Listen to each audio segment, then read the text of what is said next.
Assalamualaikum warahmatullahi wabarakatuh. Halo semuanya, perkenalkan nama saya Maika Cartika dari Program Studi Tadris Bahasa Indonesia dengan NIM 2323290018 yang dimana saya mendapatkan tugas meresum dari mata kuliah Apresiasi Prosa. Tugasnya yaitu yang pertama identitas buku dan yang kedua yaitu tokoh utama dan tokoh penting lainnya yang ingin disampaikan ketika meresum, dan yang keempat yaitu peristiwa penting secara kronologis, dan yang keempat yaitu yang terakhir pendapat saya tentang novel Jati Sabah.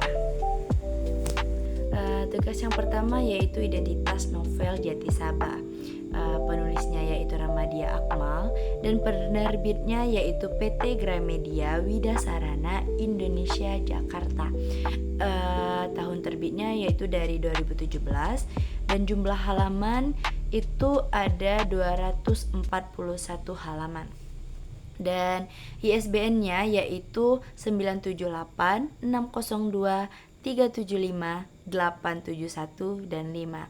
Ini diterbitkan pertama kali oleh penerbitnya yaitu PT Gramedia, anggota IKAPI Jakarta di tahun 2017. Tokoh utama dan tokoh penting di dalam novel Jati Sabah ini. Tokoh utamanya yaitu Mae, tokoh penting lainnya yaitu terdiri dari Malim, Gao, Sitas, Mayor Tua, Joko, Pontu, ada juga Musri, Kusi, Madi, Jompro, Ridwan, Sanis, dan yang terakhir yaitu Gabok. Yang ketiga yaitu peristiwa penting secara kronologis dalam novel Jati Sabah, mengenai urutan waktu dan konflik tentang perdagangan manusia dan politik.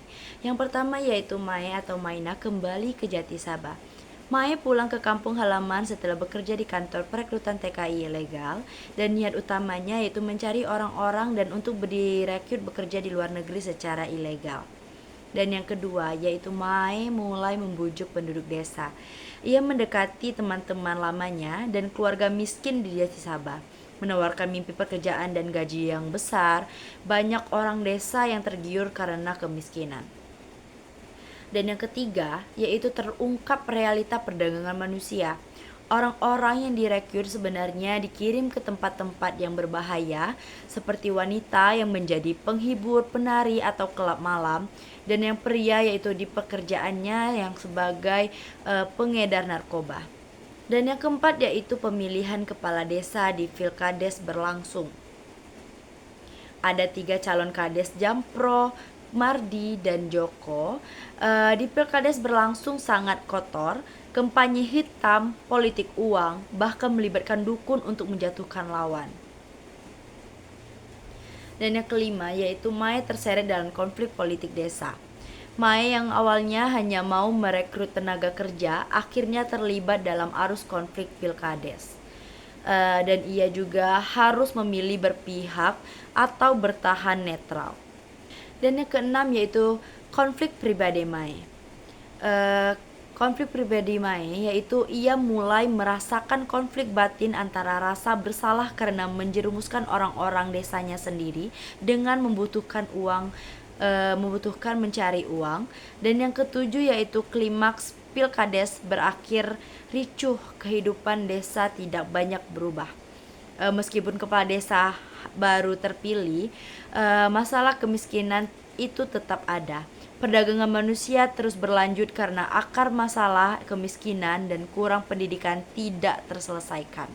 Baik, yang keempat yaitu pendapat saya tentang novel Jati Sabah ini. Menurut saya, Jati Sabah adalah novel yang realistis dan berani membongkar isu-isu sensitif seperti perdagangan manusia dan politik desa yang kotor. Tema besarnya yaitu kemiskinan, ketidakberdayaan orang kecil, serta keputusasaan untuk bertahan hidup. Disajikan dengan cukup gemblang dan terasa menyedihkan. Lambat dan terlalu banyak tokoh sehingga pembaca bisa merasa bingung dan agak jenuh di beberapa bagian. Bagi pembaca yang lebih suka cerita cepat dan fokus pada 1-2 tokoh utama, Jati Sabah mungkin terasa berat. Kekuatan novel ini terletak bukan pada keasikan plot, melainkan pada penggambaran realitas sosial yang getir dan ironis. Kalau saya rangkum pendapat saya tadi, yaitu kuat di tema dan pesan sosial, lemah di alur atau lambat dan banyaknya karakter yang kurang kuat pengembangannya. Ini juga cocok untuk pembaca yang menyukai novel sosial, realis, bukan yang mencari kisah seru atau romantis. Baik, itulah hasil resumen dari saya, yaitu tentang novel Jati Sabah ini. Saya akhiri. Wassalamualaikum warahmatullahi wabarakatuh. Bye semuanya.